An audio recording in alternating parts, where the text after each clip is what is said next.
What's up, guys, and welcome back to... That's not the right tournament. What happened? This is the SI Invitational Season 4. And the admin... I don't know what happened to the other admin. Like, he died or something. Hopefully he didn't. I'm just kidding. I don't actually know. Hopefully he's sleeping or something, because it's really late where they are. We have a new admin. He messed up the lobby a little bit, but that's okay. This is going to be not Game 2. This is Game 3, the final game between SG Esports and paiN Gaming. They're 1-1, despite not having the little win flag. Chat, it is up to you to tell everyone who comes in who's like, oh my god, it's still 1-0. No, it's 1-1. This is Game 3. We're going to see what happens. We have Iceblood, his AA demanding respect in the first phase.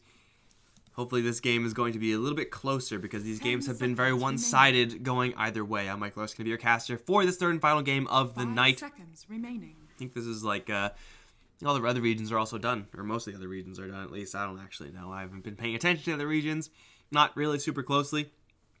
I wouldn't be surprised to see a lot of these supports being hated out one more time. Tavo's Omni Knight is actually going to get banned out by paiN's side. They do not have first pick, and I'm pretty sure SG Sports know how to play an Omni Knight. We'll be more than happy to pick that one up if given the chance. But, I don't know. Maybe, like, hoping that they would pick up something a little bit different, like a Night Stalker, and then they themselves can pick up the Omni, because Tavo did some serious work with that hero. For whatever reason, is going to be banned out in the first phase, and these teams are taking a sweet time with the supports. It's even taking out Witch Doctor. All right, well, we have ourselves a little bit of a crowded support pool right here. I mean, there's so many supports left to choose from. Now, generally, these supports are going to be picked up first phase. Shadow Demon for SG Sports was very mediocre. They'll pick up the Ogre, who actually did get through. Shadow Shaman as well.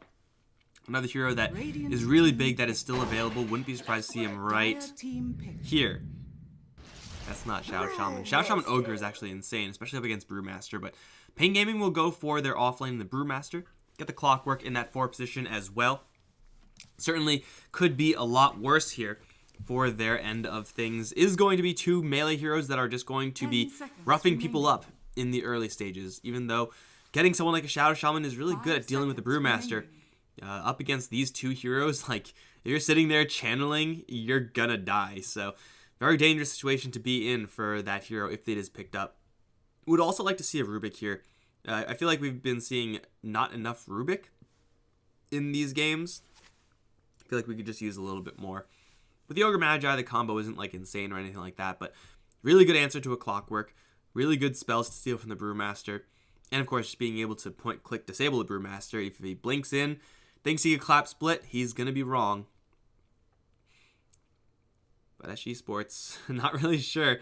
It's like both sides not completely sure about the picks that they're going to be making right now. It is difficult to deal with the Brewmaster. What? What? Kunkka out of nowhere.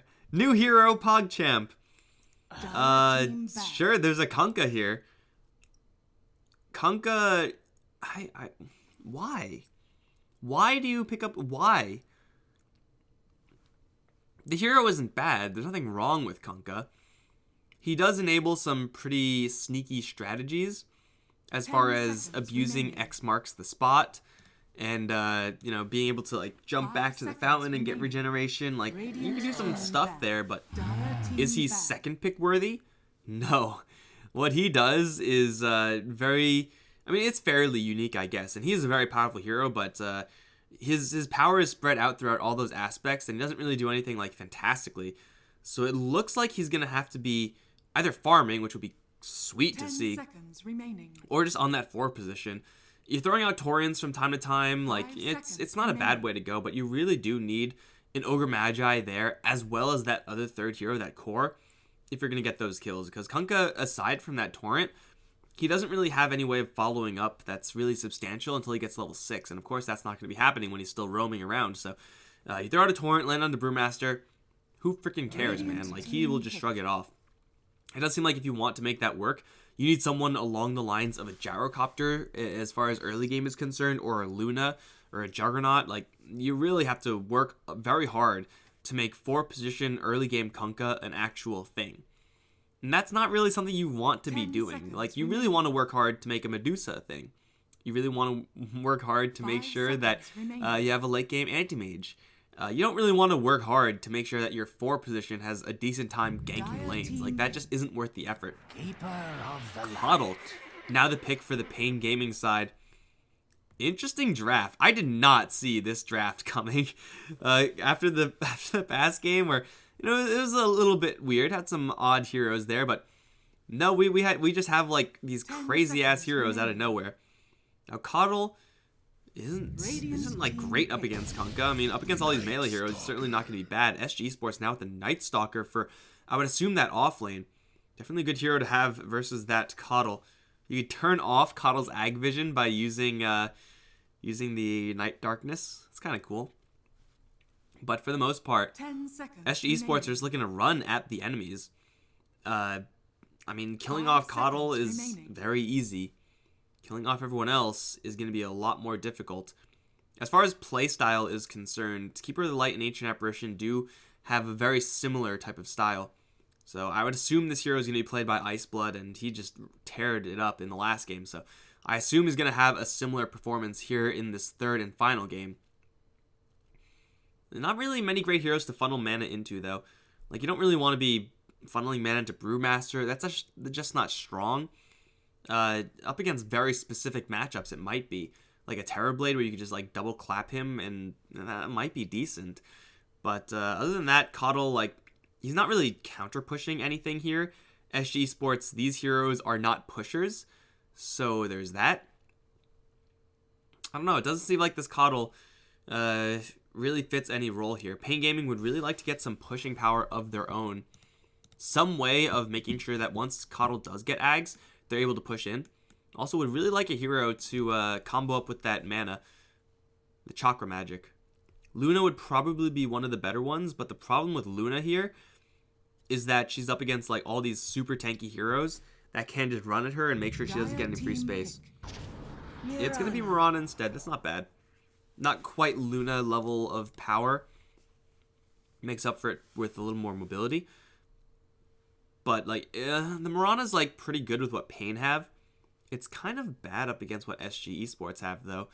Again, they have Night Stalker, so Crippling Fear cripples Mirana. Kunkka with the X marks make it so that Mirana's escapes are weak, to say the least. So, I mean, yeah, you could set up some pretty nice combos here with paiN, and that is going to be the threat. Like, you just trap someone with the cogs, throw some horses over them, and throw an arrow at them. Like, you can do some serious damage. It does seem like paiN are very reliant on having a lot of time in order to set that up in their lanes. And if they get combo broken for whatever reason, then they're going to be in for a little bit of trouble. 4 melee heroes. Gotta get it, guys. Not only are they 4 melee heroes, they're 4 blue melee heroes. Slark. How good is Slark here? Slark is just, Slark is reasonable, I guess. I don't really see any huge synergies here for SG Sports. Like, really, the big question mark is still this Kunkka. It's like, if that was any other hero, like another blue hero, Disruptor, would this draft be better? I think it would be. The Kunkka just seems like he's kind of there and is gonna hope to set up for some kills. I mean, the benefits of Slark is that he is able to capitalize off of a random torrent that lands. So if you randomly land a torrent of Brewmaster, you'll be able to pounce pact him, do some pretty serious damage. And that's kind of nice, but paiN Gaming do have Moonlight Shadow, which is pretty good up against Slark. They have Keeper of the Light. That blind pushback can be purged off, as can Chakra.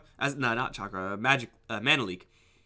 But it's really just like the vision of you get from Keeper of the Light makes Slark really difficult to actually play. I guess he's one of the better heroes versus Brewmaster, so just looking for their lanes, SG Sports will have that. Now they're looking for their mid lane. Expecting that Mirana matchup, perhaps. SG Esports definitely do need a little bit more power in the early stages, I feel. Shadow Fiend, maybe, would be decent with the Bloodlust. Like, again, you want to make this Bloodlust work. You don't want to pick up a Night Stalker in a core role and then suddenly go into a late game scenario. That's generally not what you want. 10 seconds remaining. It does seem like in SF, OD, these like kind of stagnant, but like really, really powerhouse right clickers are going to be a little bit desirable here for SG.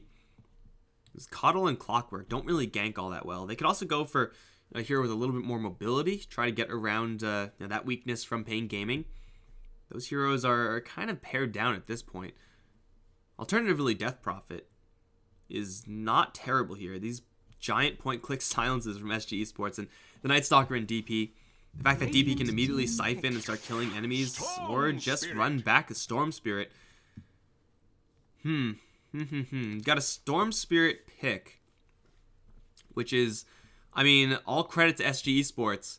They're going all in the blue strats, you know what I'm saying? Like, Death Prophet ain't blue. 10 seconds remaining. Who else could have been blue from the mid lane? Puck? Puck is still in. They could have done that, I guess. That would have been pretty mediocre. Troll Warlord last for paiN Gaming. So they will be able to just smork right into SG Esports. Their concern is going to be perhaps they are going to be running a little bit low on disables, but ADR up against this Coddle with that leak is going to be in for some rough matchups. I'm not really sure where this Kunkka fits in still. Like, still, it's really good with the Slark. That's about it, though.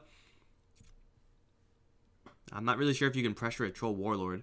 Kunkka doesn't actually do that much damage. He's a really nice setup hero, as in he can set up a Slark to do damage. But Slark's damage, like Storm Spirit's damage, early on is just like nothing compared to what Troll Warlord can tank. So I'm liking paiN Gaming's draft just a little bit more here.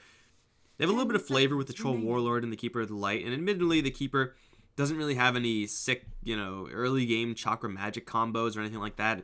Even sustaining like a Troll Warlord's mana pool is whatever. You don't really need to do that, so it's a little bit awkward there. But SG Esports, I don't know, it seems like their lanes are not looking all that strong, so it's placing even more priority on these roamers of Theo and Bardinho to find success. If they do get into a little bit of a late game stage, then paiN Gaming will really struggle up against the Storm Spirit. But they have already so many good answers to an early game Storm that SG are going to have to fight over. You don't really want to be fighting in the early stage, in the mid lane, versus a Keeper of the Light and Clockwork. Like, those heroes, even though if you get on top of the Keeper, you can kill them off really easily, you won't be able to do that because of, there's a Clockwork in the way, there's a Mirana in the way, you have to run through arrows, and you have pretty much your entire team being melee heroes. So SG Esports, I'm not sure about this draft, but I'm ready to be surprised. Prepare for battle. Again, guys, admin made a little bit of a slip up. This should be yellow right up here. paiN Gaming did win a game. This is a best of 3, not 5. And this is going to be the final game of the night. SG Esports are going to give Costa his Slark. Join him up with Bardinho, the Ogre Magi. A bit of a 1-2 punch there. Fire Blast and 2 Packed Pounce. Some pretty easy damage. Theo is on the Kunkka. Some really nice artwork being drawn by Leposa's Night Stalker. Very tasteful. ADR in the meantime playing a Storm Spirit once again on the other end. Duster is on the bird work. We got King RD playing the Mirana, HFN, is on the Troll Warlord, got Iceblood on his Keeper of the Light, and Tavo will be top as the Brewmaster. Pretty impressed by this Iceblood character. I actually have no idea who it is. I feel like after having played this many games, like, if he was actually someone, then someone would have told me, like, oh, Iceblood is just another name for this guy, and I'll be like, oh, that guy, I know that guy, but I don't think anyone knows who Iceblood is, so he's just, playing these hard fives pretty well. If he's, we'll see how good he is at this Coddle. Again, the gameplay style is fairly similar to an Ancient Apparition, but that being said, you need to get gold on this Coddle. Like, that's kind of the game plan for paiN, or usually the game plan for Coddle drafts, and I don't think paiN's draft is that much different. You need to get those items up. You need to get the Aghanim Scepter up. It takes a lot of farm. Last game, he ended up with a lot of gold. I don't think he actually farmed a lot of gold, though. He was mostly just, I'm just going to get these kills and survive. It just so happens I'll get a lot of gold. Tavo, looks like he wants this bounty rune, maybe? No, he really doesn't. 2-2 bounty rune split. Again, pretty normal stuff. King RD will be going mid up against ADR. Base damage-wise, Mirana is at a deficit. But, assuming a little bit of help, I think Mirana should be just fine in this lane. Duster is going to give a little bit of help. This will make the wave push just a little bit closer to the Radiant Tower, because this creep is going to die all the more quickly. This, from Leposa, And he can get away with to some extent. Mana Leak level 1 was taken. Raposa is going to just TP out. He will lose the wave, which is, you know, he'll get it back eventually, I'm sure. It's a pretty big cost there for the Coddle. Used to be a lot cheaper back when Coddle used to be a real pick. Duster. 2-man cogs into, well, not much. It's going to be an absolute brawl fest. 5 melee heroes just wailing on each other in top lane. And we can see already King RD is having a field day up against ADR. You get a little bit of help again, so it's not a completely fair assessment, but Mirana should be just fine. Raposa out of mana. Is that really what you want to be doing with your time, Iceblood? He's going to have to get Chakra Magic next, and then Illuminate. So, as far as offensive power is concerned, there's not really going to be much versus this Night Stalker. The fact that Night Stalker has no mana isn't really going to be bothering him. Like, he could still just sit there, get some experience, poke forward, get some creeps like this. Like, he's not really threatened here. I mean, even if Duster was in the area, I'm pretty sure they don't have enough gas to kill off the Night Stalker, because Troll is just not that powerful in an early game. This is looking like a really ironclad bottom lane here from the paiN Gaming side, or for the SG side rather. Everything else though, I'm not sure what they expect to happen out of this top lane. Costa is, once he gets level 3, going to be much more intimidating. Duster as well, once he gets level 2, is going to be really powerful. Oh, he gets the cog deny. And now Bardino, tick, tick, tick. Doesn't really do all that much damage compared to the Ogre's health pool, but the Battery Assault, if you do land it all onto one hero, is one of the most powerful level 1 abilities, damage-wise. Moving out with the Kunkka, he did grab level 2 in the midst of that brawl. Looking for maybe some action on the Mirana, but Storm Spirit is, again, not the type of hero compared to someone like a Death Prophet who can actually say, oh, my allies are going in, I'm going to jump in and go too. Doesn't happen to level 6. So Costa's getting his ass whooped right now. One more hit. No. Gets canceled by the Torrent, even though it had to have been a crit to kill off Costa. He will survive for right now again. Everyone and their mom in this fight. Oh, Clockwork actually just stuck. He literally cannot move, and he's going to go down. Bardino's going to grab it. Me Ogre, me good play. And now here comes the Torrent and the X. There's a pounce here as well. Should be. There is. And Tavo also will go down. No, Cogs. Cogs will not save him because Bardino has the Fire Blast, which lets Costa get the last hit. And it is going to be a 2-kill for the top lane of SG. That's all well and good, but the problem is that ADR was forced all the way back to the base, and King RD now is in a 1v0 matchup in mid lane. That is, of course, an ideal spot to be as any mid laner. ADR had kind of been left out to dry right now. He's actually facing down a pretty large deficit in this mid lane. And Storm Spirit absolutely needs to be ahead if he's going to have any sort of snowball. Even tried to go for the Static Remnant CS, but failed. Oh, this is bad. This is really bad. They have to help him, and they can do so, but it's so freaking obvious in a full safe lane, tri-lane, when your allies are moving out to help out mid. And, like, even if they do, King RD, like, X, Torrent, and back, you have 3 leaps. You just use 1, and then you run away. And if you get X back after that with the Torrent, I'm pretty sure you don't die. You just leap a couple of extra times. Duster is going to grab the Invis. Maybe help out to kill off ADR before he hits level 6. This Storm is not getting a lot of experience right now. 10 denies so far for the Mirana. Maybe 11? No, not quite. But Duster, if he captures ADR and the Cogs, it's just all over. There is some backup here from SG. Oh, Cogs go up and ADR walks right into it. Starstorm is going to land. Double lands onto a creepway, but the tick-tick from Duster is going to get the kill. And the 1 leap out from the Mirana. The Crippling Fear is on her. She can't leap any more times just yet. Leap up to the high ground. She's safe. And King RD makes it home after having killed the Storm Spirit. I'm not really sure why Iceblood showed up. There's not much that he could actually do in that situation, but that's fine. The Mirana, either way, is still going to get that kill, and it is going to be Duster with a really nice kill to participation on that Storm Spirit, furthering the lead that the Mirana has. HFN really doesn't have any really lost power here without his supports. He's just fine 1v1 versus the Night Stalker, even if Night Stalker is like perpetually in darkness for like 10 minutes straight for whatever reason. The solar eclipse or lunar eclipse or whatever. Like, HFN is fine in that matchup. He will just be slowly but surely shoving in this this lane. A little bit chip damage here and there. Obviously, he only has phase boots right now. Ring of Aquila, once that comes up, whoa. Okay. Once he gets Ring of Aquila, more inclined to just sit there and just auto attack in. Actually picked up 2 points in Fervor. Haven't seen Troll Warlord a lot in this patch, but I guess Whirling Axes isn't good unless there's enemy heroes in the lane. Maybe he's thinking maybe he could shove him out, but usually the level up is on Berserker's Rage. Get that additional MS, get those bashes up. Could attack like really quickly in the early game, but it takes so long for Fervor early on to actually stack up that usually it's just like you get 2 maximum.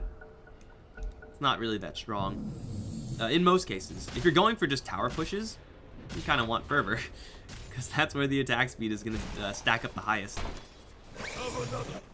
HFN is fine in a 1v1, but in a 3v1, that's a little bit less good for the troll. He will duck into the trees off to the side after having seen Bardinho, and they will see HFN wander away, so looks like that's going to be an unsuccessful rotation.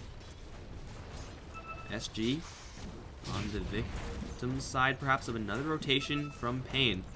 Iceblood doesn't really have that much here. 1 Illuminate is all, but the Troll Warlord is going to come in from the bottom lane. Arrow will miss, but the Clockwork Slow is persistent. They'll get a lucky bash also. 1 point is all they need.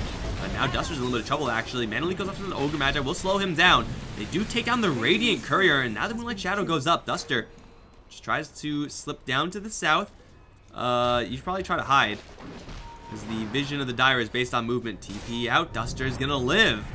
The Radiant do take down the Storm Spirit once again. That's a pretty big gain, but that is also gonna cost them the Courier, which is gonna give a lot of gold back to SG. Tavo in the meantime, again, feeling pretty good in this top lane. Just 6 CS behind the Slark, a little bit less now. You can fist fight the Slark very easily, though. Slark does have the Shadow Dance, so it's gonna be a little bit rougher for the Brewmaster here.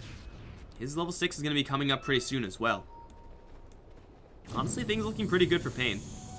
The Troll Warlord has been farming non-stop. He's going to get torrented on the bottom lane. He is going to be able to get some help from the Coddle, maybe some body blocks. HFN with the phase boots out will be fine. Ogre Magi comes in, but no mana. Theo is going to taunt forward, and HFN with the phase boots and the bonus MS from the melee form will sprint out of there super quickly. Clock was able to dive twice so far, get these kills, and survive. Iceblood. Oh. Dire are scanning. Oh, I think his mate might have saw me. Yes, he did. Alright, Iceblood. You tried your best. Duster also is going to die elsewhere. I'm not sure what the hell happened there. They were going in deep, I guess. Speaking of going in deep, King RD lands a short arrow onto the Storm Spirit. He will dodge the second arrow with the ball lightning out. Or the second star, rather. He will be fine to survive. Unless the Centaur really has it out for him. Oh, Flare. That was really close. It's a level 1 Flare. 80 damage. He had 64 HP, so he would have lived at 4 HP, even, you know, without the raindrop. Good try, I guess. And it's off. Still, this is another very even start. As far as late game is concerned, both sides are rather comparable, I would say. No huge advantage going either way. Coddle in the late game can give you some pretty nice timings, but at the same time, Leposa has Night Stalker, so he has control of the day-night cycle, and Iceblood just does not. SG would really rather get some power in this mid-game after the Shadow Blade is picked up on Costa. Get an item on ADR. It looks like he's going to go for the same exact build as last game. Quicker Bloodstone after the Arcane Boots. It's not a bad build again, but it's going to slow down the timings by just a little bit.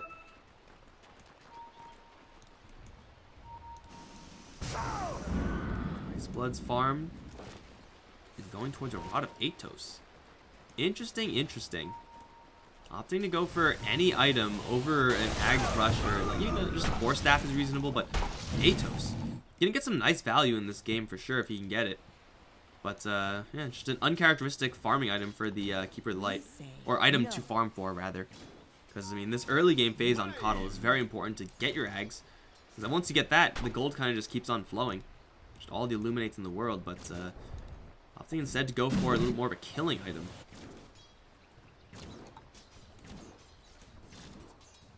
I don't actually think I've seen Atos first pick on Coddle. Costa packs himself. Quite a bit of damage. He's gonna jump in. Tavo has the split. He's just gonna split out and he'll be fine. However, maybe the Coddle won't. They're gonna chase forward onto the Kunkka. Throw him up to the air. Costa's gonna get a lot of regen in the meantime. So this split, used almost purely defensively, will do some damage to Theo. But again, all these supports from SG are so tanky. Earth Panda lagging behind. Torrent is gonna miss. Cog's going to try to protect Tavo a little bit more. Has stick charges, has a salve. Illuminate gonna come through onto everyone. And they will all back off safely. That was the most anticlimactic engagement of all time. Though HFN is still on this bottom lane, you can see Ring of Aquila turned on. He's going to get X-torrented right now. The blind doesn't go on to any of these heroes. No, it doesn't. Now the Pack Pounce can do a lot of damage. HFN, though, is going to turn things around to Theo, who takes in a full face of Illuminate. Whirling Axes will find him in the trees. And Iceblood is still fine to keep on backing out of here, or fighting. Costa is going to get hit with a little bit of Illuminate. Will get hit with the Whirling Axes, forced to jump out. ADR is here now. Double damage rune will do quite a bit, but again, this armor on HFN, thanks to that melee form, so substantial. Barely took jack from that Storm Spirit rotation. paiN Gaming are really showing up right now. Of course, King RD is having a absolute free time in mid. 1,000 gold nearly above the Storm Spirit, is going to dodge the pounce, jump out with his own leap. Costa forced out of the top lane. Denied. Not really able to get much done bottom. Not really able to get much done mid. He's going to get back up towards top pretty quickly because of Shadow Dance movement speed, but all that time away from the creep wave. Even though he is #1 in net worth, that's really not what he wants. Looking for Tavo now, and he might be able to get this one, although Bardinho does have one spell cast. Pounce does land. Pack will do quite a bit of damage as well. He'll get stunned once. Theo is here. X should guarantee the kill. And they got him. We'll lose the tower in the mid lane in the meantime, but to kill off that Brewmaster, you get Costa a little bit closer to that Shadow Blade. In fact, very close to that Shadow Blade. For sure is going to be worth it. It might lose 2 towers, though. Mask of Madness on the Troll Warlord. Attack speed ain't no thing. He's got it in spades.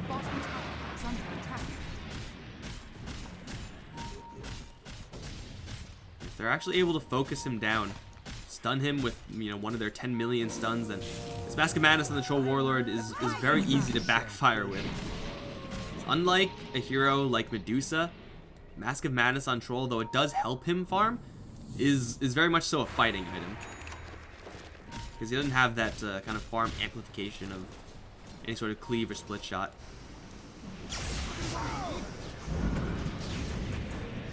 Top lane, King RD is going to get jumped on, but there's only one Fire Blast here. Pounce misses. 2 leaps are used, though, from King RD. He's going to Moonlight Shadow, jump into the trees, TP out, and they should be fine. Dust, double dust goes out. Wow. Everyone is rotating back in, though. Duster is going to find Bardinho with the ticking. And will catch him in the cog as well. HFN, strange form right now. Can't go back into melee because he's berserked. And now Duster's kind of going to be left all alone as they will get on top of the Troll Warlord and just right-click him down. But, oh, Tavo comes in with his own Orchid. That's not Orchid. That's Atos. And they will be able to save Duster for a split second. Costa's being chased down. Costa's going to... God, why can't I English? Please to English, Mr. Caster. That's going to be a 2-0 for SG so far, as Tavo is going to resume his main form and will be pretty full HP, pretty healthy, but Costa as well is very healthy. Storm Spirit on top of the Mirana. 1-1 root again onto the Slark from this Brewmaster. And ultimately, SG are going to just keep collecting kills. Even another now onto the Mirana. Double Stars does not kill off Liposa. Flare was already used. And Costa will get back to base with Shadow Blade intact. Night Stalker will survive. ADR will survive. And I have to drink some water because I clearly don't know what I'm talking about. That was an absolute mess. But holy crap, Brewmaster got an Atos. And the Coddle's going for an Atos. Again, these are really good items to have. But, like, tank-wise, it's really great. Is it actually going to be... Oh, wait for the Berserk. There it is. Minus armor. He's at 9 flat. I think Costa can just straight kill right now. And he's going to wait for the Berserk to wear off. Scoping it out. Oh, it's actually Invis Rune. Okay. Thought if he was Shadow Blade, I'm pretty sure he would have gone for it for the extra damage. Radiant Scan is going to stay green, although suddenly it'll be very red, and Duster is not going to like what he sees. Arrow will come in, will be split. Can't get him. Get paiN. Atos to initiate for the clap. He'll just teleport out. I've never seen Atos first on Brewmaster. I feel like it's just bad compared to Blink Dagger, but it's also, I feel, a really good item to have on Brew. You just have to like find the right game to get it over Blink, and I don't think this is it. Usually just want to get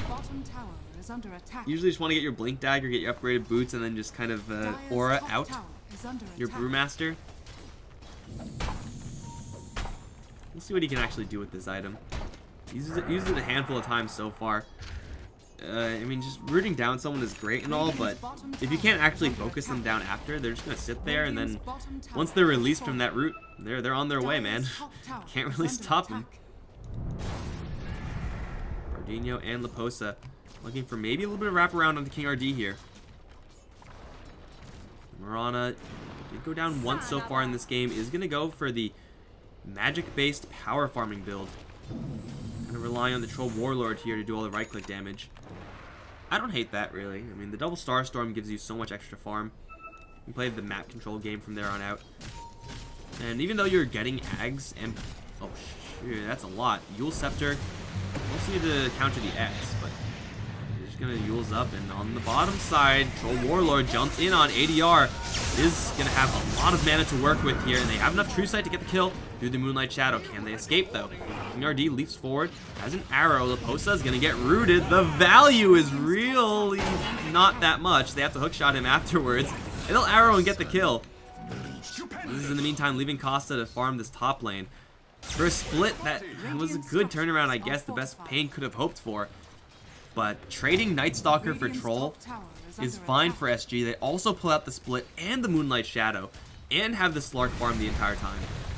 No matter how you slice it, SG should be very happy about how that went, especially considering ADR in his preferred build. He has not really been punished in going for it. He has not been dropped many times, only twice. That was much earlier on. His Bloodstone is almost done. It's right around the corner. He will have that very soon. And the earlier Bloodstone, the earlier Kaya, the earlier you can start to look for those assassination type items.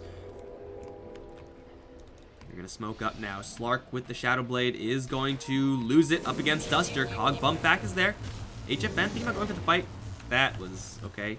Just don't do it a third time. Duster's still here. Not really sure why he stayed. Now he's just dead. You know, you put the cogs up, you see the Slark, you're like, okay, it's time to get the hell out because there's a Slark hunting me. I guess they didn't see anyone else behind him, but why the hell would a Slark be dusted or smoked up alone? Maybe they just weren't paying attention to what actually revealed there. Or maybe they actually didn't see the fact that he was smoked. Maybe they just thought he was invis. That's definitely a possibility as well. Just the way the vision works in the AoEs.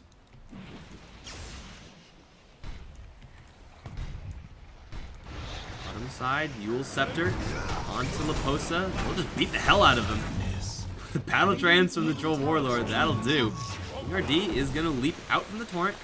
A little bit off from Theo, but it is very hard to time it perfectly up against the Mirana. Now into the trees. King RD does have a TP out. But if he stops moving, he might just get X'd back. To the side comes the Slark. He'll get pushed out from the arrow. And now without the Mana Leak on him, he's just going to go to work. He's going to Shadow Dance onto the Mirana. Hookshot does come in. Still taking quite a bit of damage. Shark is going to miss, and the Slark will be isolated by the cogs and dropped. And now paiN, Mana Leak stun is there with the split right on top of him. He's Ogre Magi. He's almost infinitely tanky, especially with the rum, but he knows he's dead. Running in circles, the I'm dead play. That's going to be yet another kill. SG going perhaps a little bit too far with their Slark. Those cogs, these cogs so far from Duster have been absolutely insane. Just keeping the Slark in. Pounce has a kind of low cooldown, but man, you can't pounce in then pounce out immediately. You got to have some downtime there. He will be going for the Silver Edge, and that will be quite nice for him. HFN, ooh, he's going to get with the X, torrent back to avoid. That's about it until here comes the Storm Spirit. He gets blinded a little bit. They do have the dust, so HFN is pretty screwed. definitely will need some way of getting rid of these blinds. There's 3 blinds on paiN Gaming. Get that blinding light, get the blind from the whirling axes, get the blind from the haze, and the drunken brawler, I suppose. You can count that as half. MKBs, man. MKBs are... Slark, even Slark, I'm not even sure. You can get rid of the drunken brawler with the break. Everything else, though, will stick. Asta, you gotta watch out for that damage. Blinding light up against the Slark. Really, really kind of cool for the Keeper of the Light.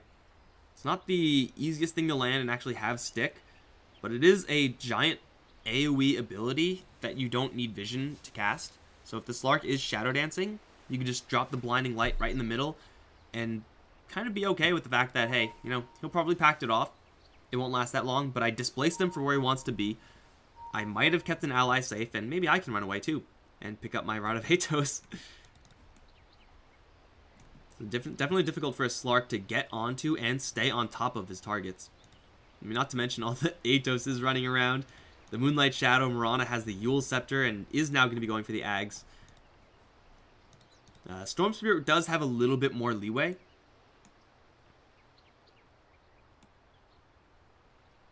Yeah, he'll be able to, even if he does get bumped back once, he'll just be able to go right back in, but doesn't seem like it's, well, BKB will do the job just fine.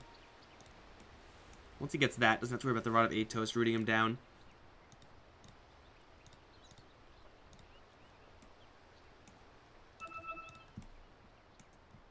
He's going to go for pretty standard stuff. BKB probably into the Bloodthorn, getting rid of all that evasion, getting that full accuracy.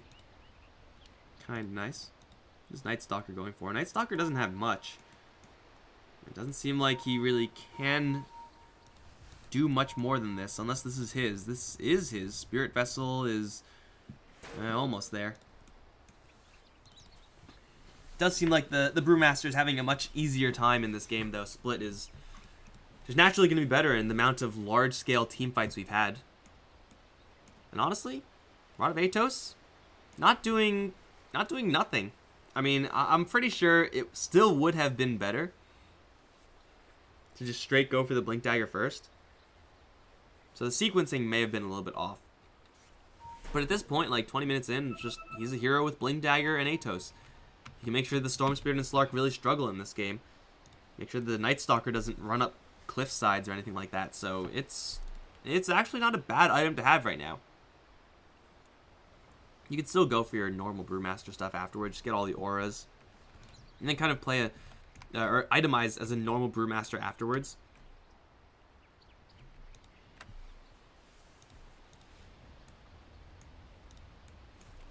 Lots of people in chat describing why the Brewmaster got the Atos. It's like, yes, I know what it does, but is that better than being able to freely initiate with the Blink Dagger? That's the real question. It's like, yeah, you can combo with arrow, or you can combo and set up for a hook shot, but it's like, is that actually good? Do you really want to spend that much gold? Because this item isn't like super expensive, but I mean 3K isn't cheap either.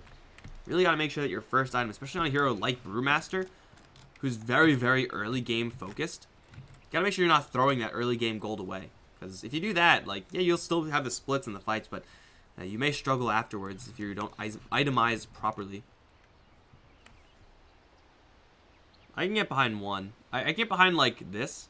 I like Rod of Atos on Coddle because, you know, honestly, their paiN Gaming side don't really have like traditional like timing pushers where they're like, okay, we're gonna get Ags at 25 minutes and we're gonna just start pushing down all the towers with our infinite sustain. If they did have that, obviously Ags, but because they don't, it's like Coddle would still like to get Ags, I'm sure, but going for items like this Atos, like a Force Staff or something like that, like those are a little bit more you're kind of more free to go for those items of your choosing.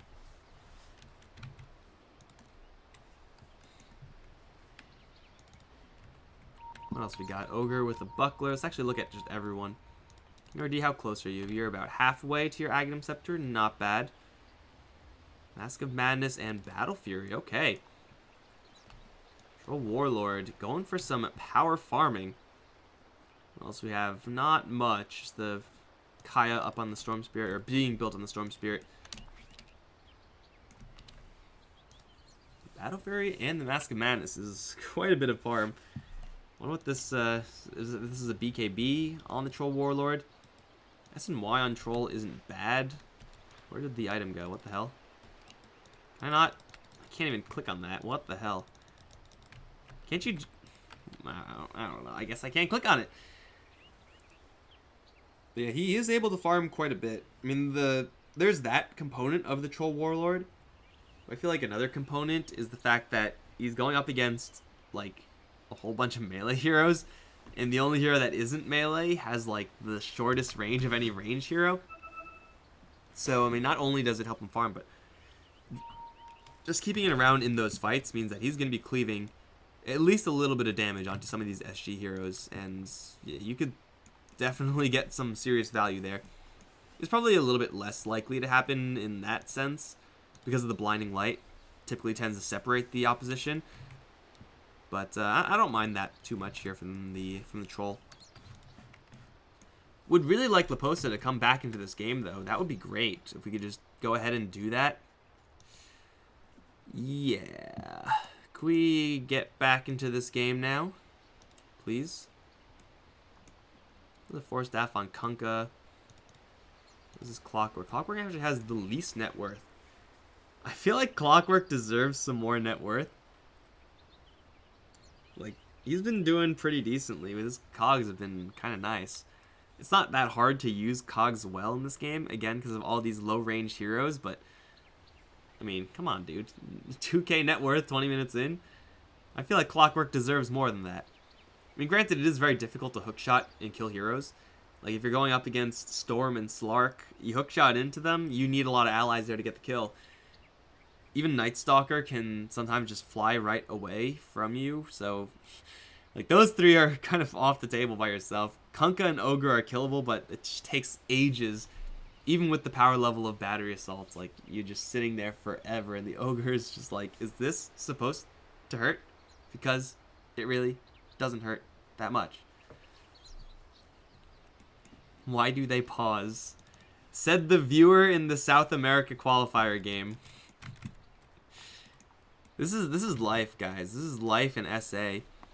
In fact, it is known that if you play Dota in the SA region, you start to become like more and more colorblind. Everything starts to take on this grayish hue, and it gets really weird. It's true. Why would I lie to you guys? There's no reason why I would lie to you guys about that.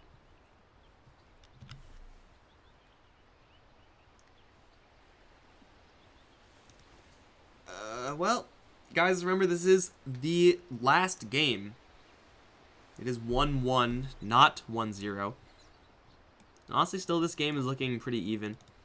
This Slark Shadowblade into Silver Edge will do quite a bit of work. Pretty sure you break Fervor off. You definitely get rid of that Drunken Brawler.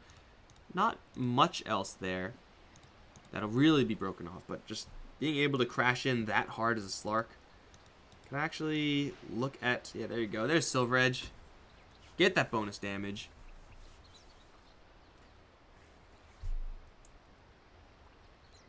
I didn't realize it actually says disable their passive abilities and not breaks the target.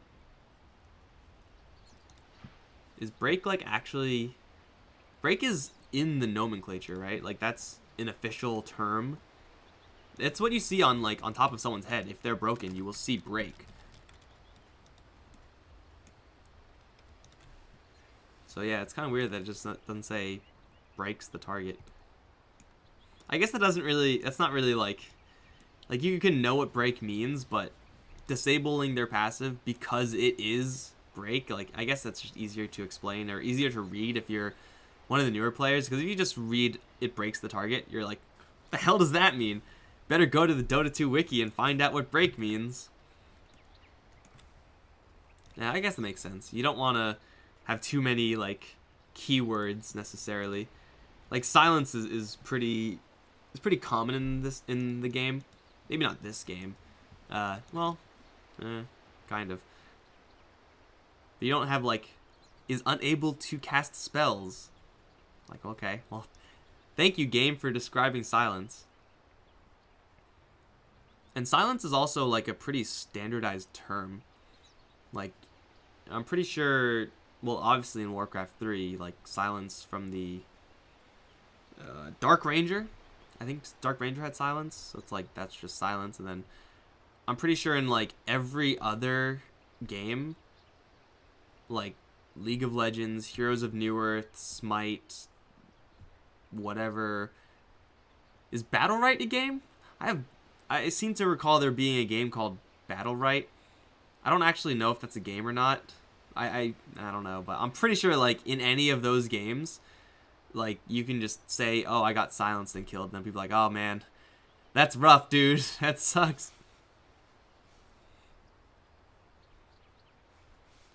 Coddle Ag's worthless against NS. I wouldn't say it's worthless. I would say it's definitely not a #1 priority. I would say Force Staff was probably better than Atos, though.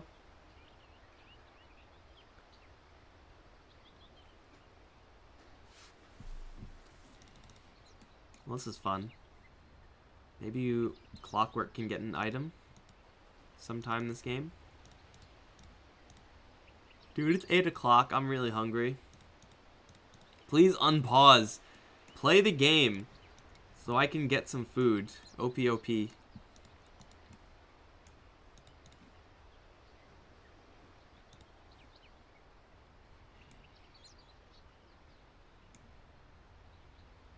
BH Internet actually stands for something. Oh. I did not know that. Uh-oh. Uh-oh, Duster asking the hard questions right now. Because I have no idea how long this pause has been. It ain't my job to know. I don't get paid enough for this shit. So, yeah, the admin has to be paying attention. Dude, I don't think I've actually, like, admined a game. But, like, usually you don't have to, like, I guess you're gonna be watching it, but, like, you don't have to be staring at it. 8 minutes left. What is this, 20 minutes of pause? Resident frickin' sleeper, man.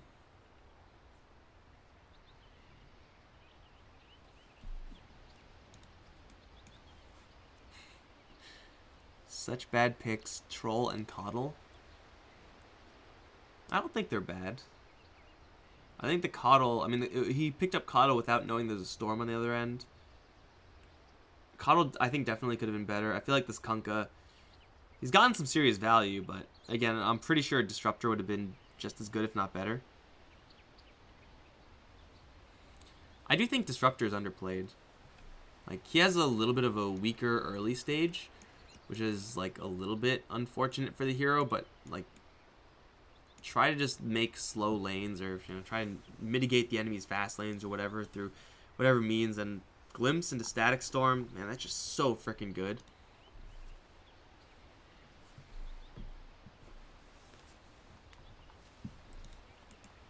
Let's see. What heroes have we just not seen in this patch? I don't think I've seen a Spectre.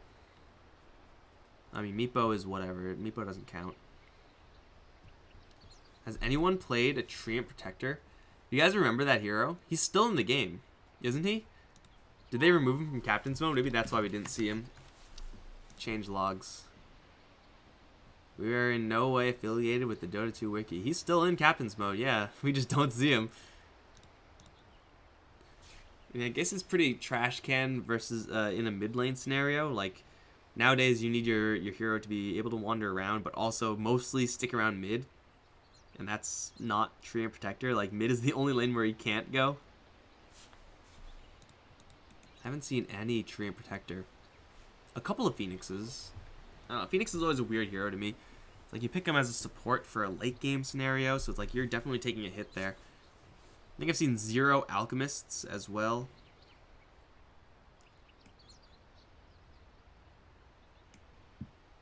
Zero Skywrath Mages.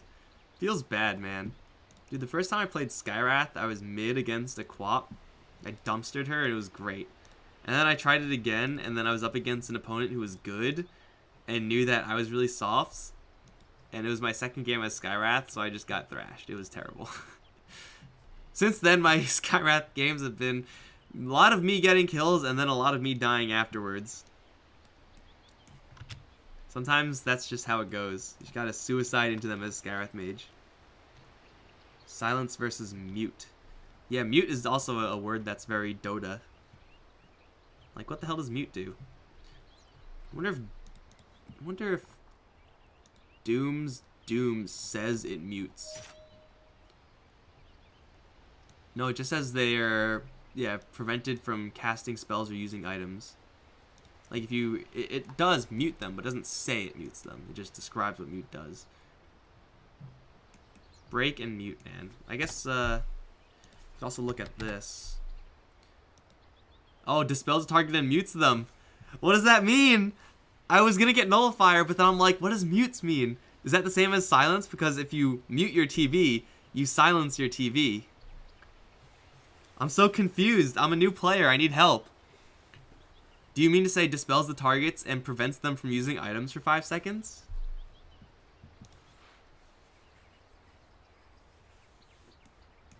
The term silence probably stems from Warcraft 3. I don't know. Is it in Warcraft 2? I don't think it would be. There's not that much. No. It probably does stem from Warcraft 3. Like, what other games would there be where you would cast a spell to prevent someone else from casting a spell? Oh, maybe it's a D&D thing. D&D silence. Silence. D&D 5th edition wiki. For the duration, no sound can be created. No, that's just like literally things are becoming quiet. Oh, I guess, okay, casting a spell that requires a verbal component is impossible there. So it definitely like seems like it could be a Warcraft 3 thing, like in games, but definitely took inspiration from, I mean, like everything in fantasy ever, like it's always from D&D, sometimes it's from Warhammer.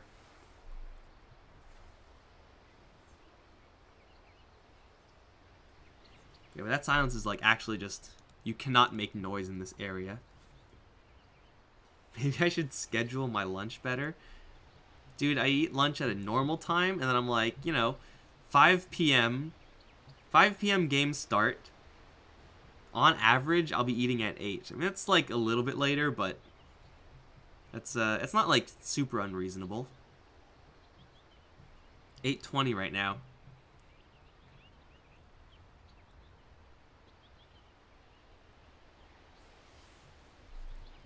Cancel the game bets. Dude, let me tell you, the worst thing, I like, if I was ever an admin and we had this situation, I'd be like, oh god, I don't want to make them play 4v5, but you don't have a choice. Dem's the rules. I'm pretty sure StarLadder ain't gonna be bending no rules here. You know, way back when, there used to be like all these kind of independent tier 2 tournaments, like run by people who didn't really know what they were doing. Actually, you know what? Back then, you could just load the game with the player in again, so that doesn't apply. Dude, where the hell is my load feature? What the hell? They had it back in like 2015, and then they got rid of it, and they're like, you know, F you guys, you don't need to load games anymore. What is this, Warcraft 3? And then everyone is like, okay. Except for a couple of players in the pro scene and like everyone who's adminning or in any way involved in the lobby, like casters or observers or whatever. They're all like, dude, what the hell? We need that shit. Pause, the ability to load games, like, that is useful, man. But Gaben's like, nah, man. Nope, not gonna happen. The technology just isn't there. We can't afford. We can't afford to keep the load feature in. I mean, I guess it is. No, you just do it for ticketed games. It's not that a big deal to have a couple of game states saved. Windrunner we haven't seen. I've seen a couple of Windrunner. Dude, I like watching Windrunner. There are heroes like Medusa, like Morphling, where it's like you see them all the time because they're like the best hero or whatever, and then you just get tired of watching them. You never really get tired of watching Wind Rangers. Like, it's just so entertaining to see the type of stuff you can do with full evasion and movement speed, I guess. I guess it's not like Shikuchi nowadays.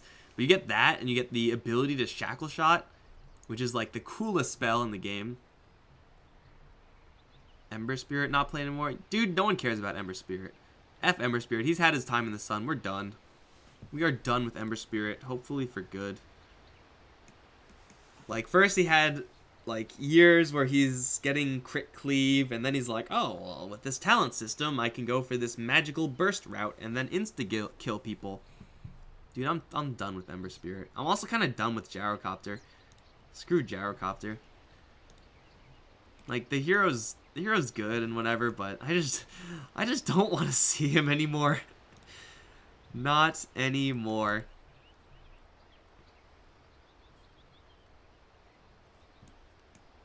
Does anyone know when the admin said 8 minutes ago?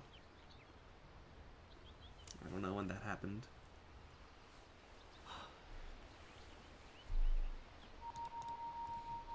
Whenever you see the screen scrolling off to the right, that's me going onto my other screen and looking at the Dota 2 wiki and reading about stuff. I wonder when Pangolier and Willow are going to be coming in. I feel like they could definitely make a pretty big splash. I feel like they're good, but they're not like...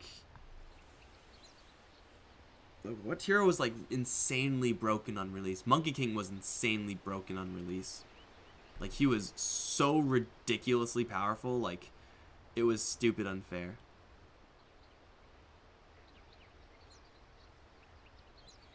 Are you guys actually explaining to me what mute does, even though I talked about that whole thing?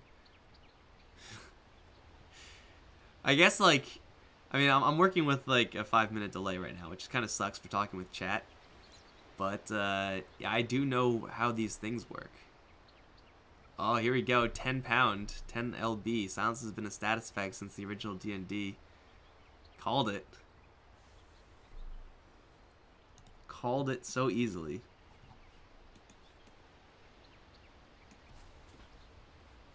Oh, Final Fantasy had silence.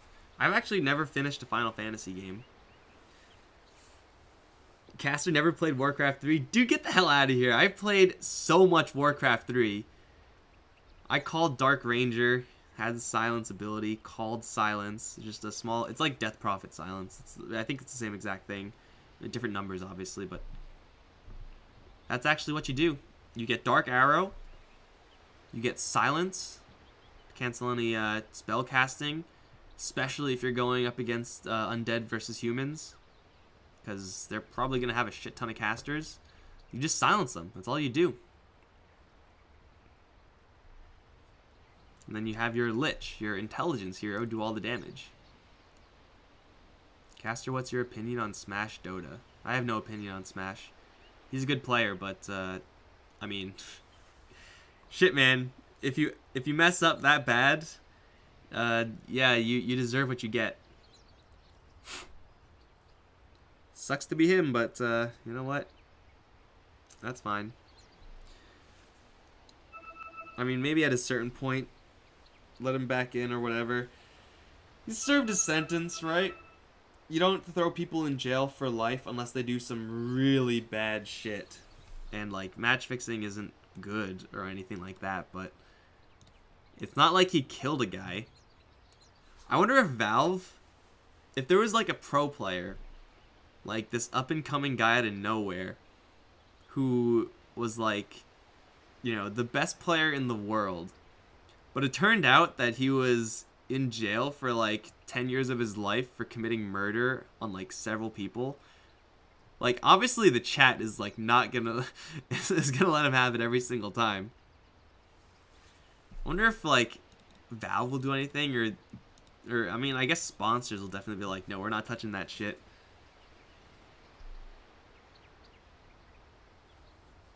Need girl casters? There are a handful, but you guys always chase them out. Because you're like, oh, PogChamp Grill. The thing is, though, it's like, it is kind of hard for them to actually like get good and get recognized, because so much more scrutiny is on them. I do feel like most people, though, it just seems like for them, they say it's like easier to just listen to non-female voices, just like the pitch or register or whatever. I don't know. That just might be like 100% bullshit. It might just be, but like, I mean, you gotta have a good voice. My voice is absolutely the best. You gotta actually know your shit also, and then you have to have the stones to deal with Twitch chat. And let me tell you, like, yeah, girls might get it worse if they're casting, right? Without a doubt. But like, half of being in the scene is being able to filter out like the bullshit. And like, chat is 90% bullshit, so it's like, if you just ignore them all, if you ignore every single person, that's actually what everybody does. So welcome to esports. I'm not gonna pretend to know, guys. I don't have any significant experience with that, because I am not a grill, PogChamp. Did chat just assume my gender? Hot Pocket, Hot Pocket. Gyro's a slightly less annoying sniper. No, but I don't know. Sniper's kind of cool. Maybe it's like that, maybe it's the sniper in everyone. Whenever they play like a Battlefield game, they're like, you know, I'll just go up to that rooftop up there and snipe people. And then you go up there and there's like 10 people sniping. You're like, oh shit. Well, guess I can't do that.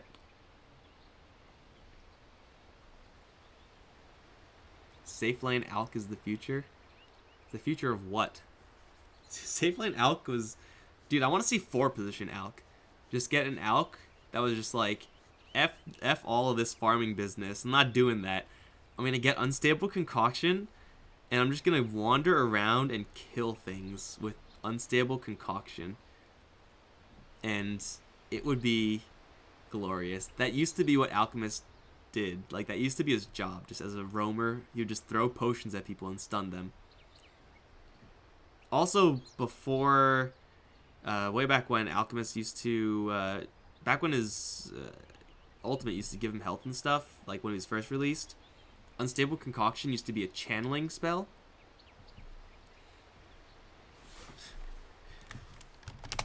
Unstable Concoction used to be a channeling spell, and you can't move when you're channeling, so you're just sitting there, just shaking up this potion, and then you throw it.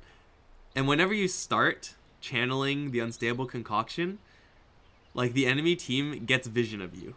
Like, they know where they see you because, like, you target one of them, so they see you. And then they just see you just, like, sitting there, shaking up your potion, they just run away. You throw it, it does like 500 damage because, I mean, you have to sit there and channel it to actually do damage. You better get a good freaking cast. And then it was terrible, so they changed it. Dude, grubby Warcraft 3 streams are the best. Weekend streams only, though. If he's not on... Only plays Warcraft 3 on the weekends. Ain't nobody want to watch that other game. Heroes of the Storm. I actually played Heroes of the Storm. It's actually kind of fun. Like, sometimes you play Dota and you're like, oh, I'm exhausted because of that game. Heroes of the Storm, you're like, my brain is off. Am I winning? I don't know if I'm winning. I don't care if I'm winning. It doesn't matter. It's the ultimate turn your brain off and play game. Plus, Blizzard characters are cool. Everyone likes Blizzard characters. Oh my god, whoa, he's here! The post is back! Iopa, dwefulefu! Match fixing needs to be charged under penalty of death. Okay. Okay. This caster is a K-pop lover, that's true, guys. You all know. Alright, we're in a game. What the hell is going on in this game? Unfortunately, I get to miss your reaction to the past 5 minutes of me BSing with you guys, but I no longer remember what's going on in this game because it was been like 20 minutes. Tavo, well, he's going to... I don't know if he knows that there's people here, but I'm pretty sure he has an inkling. He has a lot of backup, though, so it doesn't really matter. Bardino's going to get off in the trees. He'll be just fine. We got Leposa. He's back in the game, PogChamp, and he's going to be going for... just a little bit of pressure on this bottom side. But ADR here, find any one given hero, really without exception, you can pop them off immediately. It does seem like everyone else, though, from paiN, grouped up in mid. Still, they're not really super interested in getting into a prolonged engagement right now. HFN, you don't pick up a Battle Fury and then say, alright, we got Battle Fury, let's fight. Now he really just wants to start clearing creeps and whatnot. Oh, the dragons! No, not in time. If this didn't slow, that would have stacked. Dire's middle tower is under attack. Unfortunate. He still is getting a decent amount of gold. Slark's actually staying on top of him in the farm department. His ultimate orb is almost up. He'll get jacked up by Tavo. Wow, that clapping crit did some insane damage. It's not going to matter because Shadow Dance regen, hook shot in. Going to capture a Night Stalker, but as I said earlier, Leposa doesn't give two shits about cogs. Simply fly over them and you're fine. So, I mean, hook shot's down, I guess. That's not really a terribly huge deal there. paiN, the only ultimate they really need is the split. To some extent, Moonlight Shadow. Leposa is going to walk right up the high ground into a lot of heroes. He does have another flight, and he will try to juke it out, but he's running low on mana thanks to the leak. Now caught in the cogs. He is able to force out the split, though, so giving his life for the split, I'm not entirely sure if that's worth it. But it at least lets SG take a fight in 45 seconds. So the split is still going to be on cooldown by then, and maybe if they hit their timing. Arrow, though, does land onto the Slark to be able to pounce out afterwards. And they will all back off. Although here comes the boat. That's the Shark. Never mind. Onto the Troll Warlord. Ball landing in as well. He's broken and he's down. They do stop the Slark even though he is Shadow Dance. They are focusing on Tavo in the meantime. Again, this timing working really well for SG thanks to the play from Leposa. Chasing after Ice Blood. Nope, they're going to go for the hero that matters a little bit more. Mirana's going to fall into a Remnant and walk into another Remnant. Now ball letting forward. ADR looking for Ice Blood still. I think they probably could have gotten all of them. Or maybe not the Brewmaster, but definitely could have gotten the Coddle as well there. Definitely the right call there, though, from ADR. You don't want to waste time chasing after a Coddle when you know you can get a Mirana. Like, you absolutely have to get that Mirana first thing, because Coddle, especially with this build, like, this health and intelligence build, no real items yet, like, he's not actually a threat. The big threat is the Blinding Light still. That is something that they have to worry about. But another great fight from SG, all thanks to the heroic efforts of Leposa. That lack of split there really does hurt paiN. Costa, how much damage can he do here? He gets a little bit of agility there. A little bit of stats, not bad. But yeah, if there's a split there, that fight goes much better for paiN. SG, again, are able to crash in so hard with this Storm Spirit. 18 Bloodstone charges now, and being able to focus down HFN without BKB, he has no response. So, gets stunned once, you're going to take all that ball lightning damage in. Obviously, the Slark is right on top of you, so even if you do BKB, you might still go down. Going straight into the Roche Pit now. HFN does have the amount of damage and attack speed necessary to do this. Fervor immediately maxed out, but now all spotted by Theo. Does have a Force Staff, is going to Force Staff himself in to grab the rune. Hits Duster. Backs off, forces out the Moonlight Shadow, but they do use the Yules to cancel the X marks. Theo does have backup here. Oh, the leap did not work, but the cogs are great again from Duster. But the Mirana actually ends up on the bottom side somehow. How the hell did that happen? I don't know. I think she leaped and it glitched out against the cogs, and then it like shoved her down to the low ground. They're gonna look for more though. Clockwork. The cogs were good. It wasn't quite good enough to get him out of here. He's gonna jump out. The Vessel though will still kill him. And now Tavo, he's gonna be forced to split purely defensively. The Slark is stunned, very low on mana. But the split is going to do about nothing, as everyone else from SG will fall back. Now, fortunately here for paiN, SG's draft is pretty trash at killing off Roche. It was barely softened up by that troll, so they will back off and unfortunately not be able to get anything. But still they're able to pick up a handful of extra kills, doing no small part to this power increase of this Silver Edge. And stop the Roshan from happening. Pulling out a smoke from the enemy. 19 Bloodstone charges on the Storm Spirit. He is ready to zip-zap some fools. With the BKB, he will be able to get around most of the evasion effects on paiN Gaming. Only exception being that Drunken Brawler, but that's not really a terribly huge deal. Just get rid of that blinding light and the whirling axes. That's the important stuff. Not to mention all the stuns and disables and whatnot. Mana leak as well. That's the big one that ADR really doesn't want to get hit by. You don't really move that much as Storm Spirit. You just don't want to lose mana ever. Costa looking to D-ward. How do a bunch of melee heroes D-ward? With a Storm Spirit, obviously.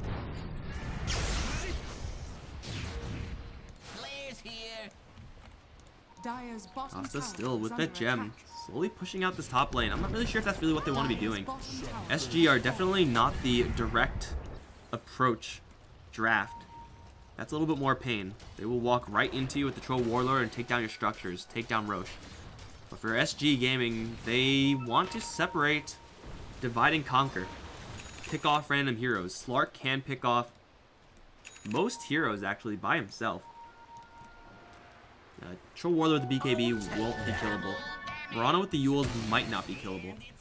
But I mean, if you run into any of these heroes, you either kill them or force out a really nice reaction. While at the same time keeping yourself mostly safe because you're a Slark. Slark just got spotted by a dying Mord, and then he's like, what happened? Right now, though, they really have to be careful. Storm Spirit doesn't have a lot of mana. He's actually went all the way back to the base to pick up his BKB.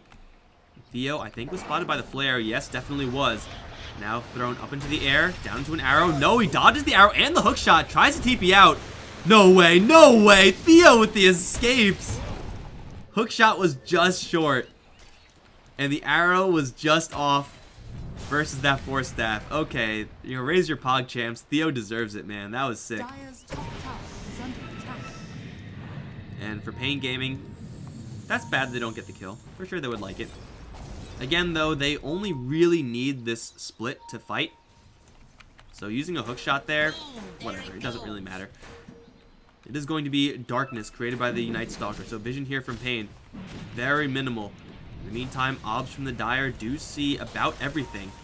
The Radiant may think that they're safe to move out here, but they are 100% covered in vision. Theo in the trees is going to reveal his position. Here comes the jump forward for PRD. Jump forward again. Looking for the Yule Scepter and the Ogre Magi. He does not have a Force Staff for himself, nor the Shark not coming in. Off in the backside, though. Storm Spirit jumps in, assassinates the Coddle immediately, and the boat does land in the middle of the fight. Costa as well, on top of the Mirana. Tries to leap out, not going to happen. The boat's down the Storm Spirit and actually able to bring him down through the Permabash of the Troll Warlord, but the Slark is going ham on everyone. It's a double kill for Costa as Theo once again is trying to TP out. He won't make it out alive. Actually, that wasn't a TP. He was just stunned by something. Now HFN, his BKB has worn thin. Leposa is on his tail, and Night Stalker is pissed. Doesn't do all that much damage, but the Soul Vessel dot is going to really quickly add up, and Costa's coming in hot. He's coming in heavy, and the Shrine again does absolutely nothing up against the Spirit Vessel. Here comes ADR again back from the dead. Very short respawn with, what, like 20 Bloodstone charges, something like that. And it is going to be SG to kill 4, lose 3.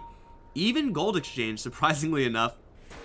The Slark, though, collecting heads left, right, and center.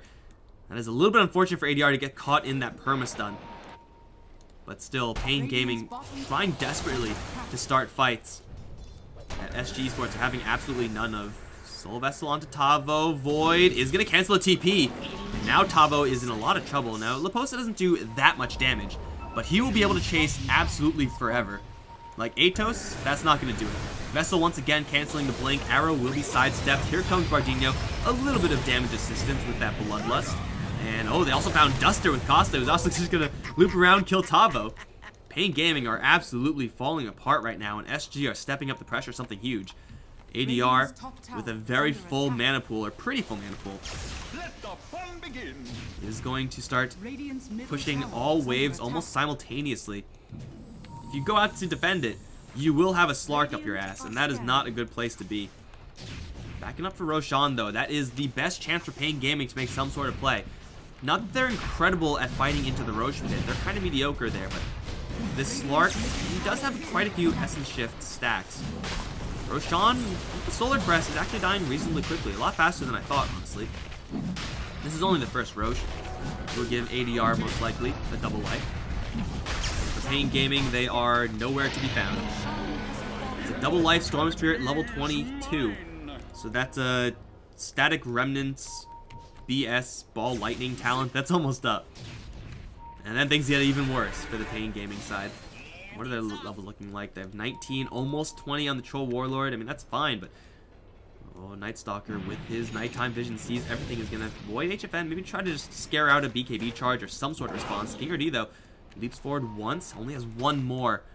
Really doesn't want to move forward that far. Costa is going to be spotted. He walked right over a sentry. He will jump back and clear it. There is a Flare True Sight talent, which will be maybe pretty good up against the Slark. I'm not really sure if that's what they want to be doing. Pact is going to clear him out the arrow, and the hook shot once again misses. Bardino's in the front lines, not where the Ogre wants to be, but here comes the boat. Costa is maybe able to get a little bit of regen before he rejoins this fight, but already the Ogre Magic, though, has fallen. Off in the backside, Night Stalker maybe thinking about going in, but for the most part, Storm Spirit doesn't want to be in this fight unless this happens. They catch Duster, they blow him up. Costa is going to get rid of that blinding light. Now Shadow Dance forward looking for HFN, who is able to kill off Kunkka pretty darn easily, but now Laposa is here with ADR and Costa, all magic immune, and HFN can't find a target, not enough bashes. Arrow does come in, will miss. Laposa once again looking for a reinitiation, but ADR doesn't have a lot of mana, though he is working with a lot of mana regen and a double life. Not enough to get in convincingly enough, so they will have to call it quits right now. Only a 2-for-1. In favor of paiN, that is going to be their split used. So the next minute is going to be a little bit rough for them. But they are able to get a favorable exchange. Oof, we got some problems coming up, though. Slark is going to be going for a nullifier. BKB, Mask of Mana, Shadow Blade on Troll Warlord, nullified. All these Atoses and Blink Daggers, and especially this Mirana's kit, all nullified. This Slark might be going a little bit soft on his build. Will go invis. Arrow is going to connect. It is not packed it off. Here comes the backup, and ADR bashes onto the Slark. Needs a Shadow Dance. Will get out in time. ADR will kill off the Coddle, but loses first life. Way too many random short stuns here. Cogs, Arrow. Well, Arrow will land, and Storm Spirit will go down. Not sure if that's worth the Coddle to get near Storm Spirit killed off twice. Seems a little bit dicey to me. I don't know. ADR definitely going a little bit too ham there. If you had all your team, if you had all the backup, a boat would have been a lifesaver. Hell, anyone there would have been a lifesaver. But it's just overstepping their bounds just a little bit too much. Troll Warlord is still an absolute monster in the late game. Oh no! Oh god, not like this! Ice Blood, no. Not like this.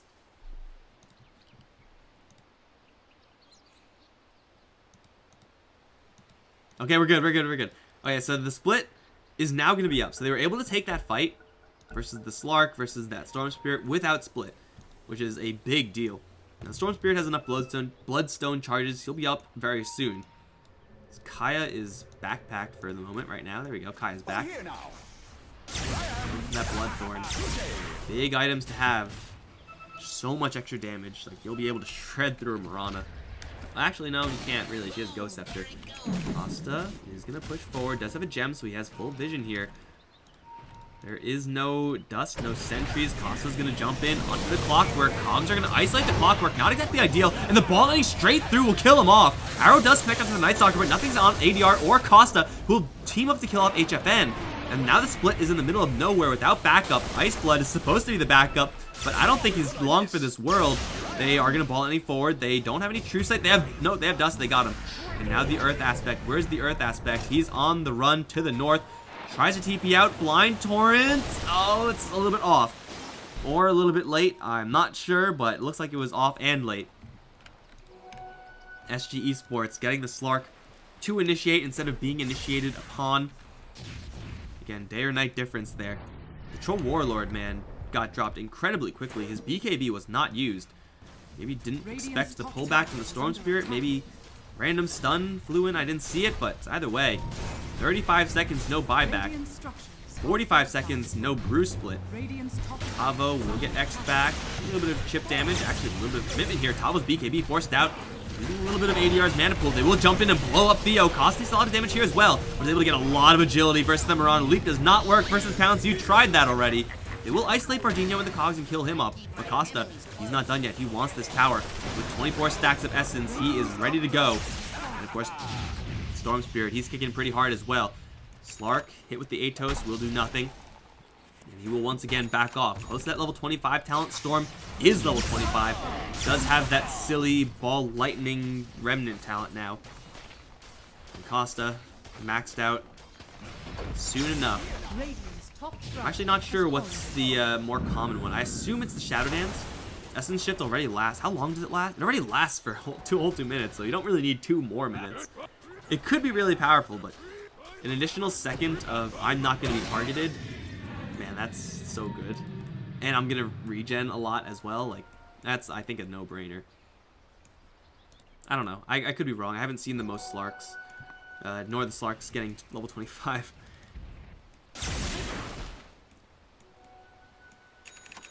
We didn't see that ADR. Nobody saw that. Nobody saw that.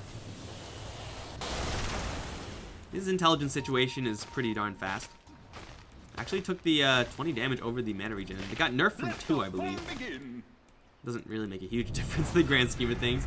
Again, his mana regeneration is pretty darn nice. And oh, that's an Arcane Rune. Arcane Rune did get nerfed. But did it really? Did it really get nerfed when you team it up with Kaya and Storm Spirit's naturally really high mana regeneration? I don't know. Yeah, he's a smart cookie. He certainly is.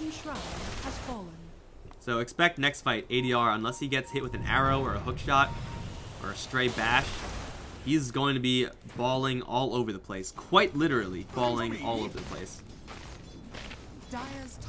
Push coming in towards bottom now. Double life has already been used here by SG. Again, they didn't really push all that well. Bloodlust on this catapult. Maybe that's going to be what they do. Maybe they're just going to wait for ADR to say, we're going in, boys. There's the Arcane Rune. Arrow comes in. Costa's going to eat it as well as the Atos. But now the Storm Spirit doesn't pop BKB. He'll land pop the BKB and just right click in onto HFN. He's down for 85. No buyback. Is that just game? Tavo's on the run, but there's a gem here on the Slark. He'll be forced into the split. ADR running low on mana right now despite the rune. It got actually Yule's off. That's why. Now Bardinho on the run. Double Star Storm will drop him very low, and it will be enough to take down the Ogre Magi. But Duster, you ain't going away that easily, my friend. He's right back in and then right back out. They don't really want to go in for that. Ogre Magi, though, he does want to go in for this one. They want to end this game because there is no Troll Warlord. They'll blow up Ice Blood. They'll isolate the Mirana with the Nullifier. The ultimate Nullifier. Where are you at, Galactus? That's going to be bottom lane. Melee racks, range racks taken. They can go through mid tower probably, but they could also just go top tier, top racks. That was opened up earlier. ADR right back in, looking for Tavo. BKB will get rid of that Bloodthorn effect and manually dropping ADR's mana pool down really low. Shark gonna come right on in, do some damage, but more importantly, apply the rum to the vast majority of the SG heroes. Taking down a second set of racks. Still 20 seconds left till Troll is up. And in 20 seconds, these racks are gonna be dead for about 10 seconds. This might just be the end. This might be SG Esports getting all the way through the single limb bracket. Tavo dies in 2 shots. Thanks to the mana spent there. ADR is taking tower shots, and Laposa is kind of in an awkward spot, but he has a BKB, is trapped in the cogs, is nighttime as well, so he can just fly away if he wants to. He kind of doesn't. He just wants to beat the hell out of Duster, and he'll get it done. Run away from HFN. It's nighttime, dude. You're not going to catch the Night Stalker. He gets the kill, gets away. In fact, everyone mostly is able to get away. Bardinho, I believe. You just bought back, dude. Run. Ogre, no. Oh, Ogre Magi. Yeah, fight. Fight to the death. The Horde will be proud. There goes Bardinho. Oh, though, this is bad. Troll Warlord does get the BKB off, and he dodges the Nullifier. He's not able to really do that much damage with the BKB. Jumps forward from King RD, gets the Yule Scepter off, but he's silent, so he can't arrow combo it. Now Costa's back in. This is the pounce though onto HFN, and is going to force the BKB. Split comes out one more time. There are no real viable targets here. The boulder actually already is tossed onto the Night Stalker. He'll fly right over. And HFN now man fighting Costa. Not a good idea. Arrow's going to absorb the ball lightning of ADR, and they'll focus down to the Mirana, kill her off as well. GG is called. Earth Bruling trying desperately to get back to safety, but in a flurry of Slark Blades will go down as well. GG is called. SG Esports will claim victory in the best of 3. Impressive win to be sure, but perhaps even more impressive, they were able to claim this win after already having played a full best of 5. These guys have some serious stamina, and it looks like they may just be the best team in the region, at least for right now. You guys know how the SA region operates. One team can be the king one week, and then the next, they're nobodies. You never know. But for right now, SG Sports looking pretty damn good. 2-1ing paiN Gaming, who definitely had some issues in staying alive. It seems like this Slark assassination with ADR just crashing in way too hard. It's going to cost them this game. Guys, I'm Mike Loris. It's been an absolute blast casting the SLI Season 4 here for you guys. We are done for the South American region. It is going to be SG Sports knocking out Sacred, knocking out Stars, now knocking out paiN Gaming. Only Infamous, the team that they didn't have to face up against. But yeah, we are done. Guys, if you enjoyed the games, there are a couple more regions that are going to be starting, I think, after the new year. Definitely want to be hitting that follow button. If you guys enjoyed the casting and all the banter / shit talk in the pause time, you guys can hit me up on Twitter at Mike Loris, or Facebook if you prefer, Mike Loris Gaming. I'll be spamming the chat with you guys as per usual. Thank you guys so much for watching. Happy holidays, Happy New Year, Merry Christmas. Is Kwanzaa? Did Kwanzaa pass? I think Hanukkah passed. I don't know. Happy holidays, guys. I'll see you guys next time. GG.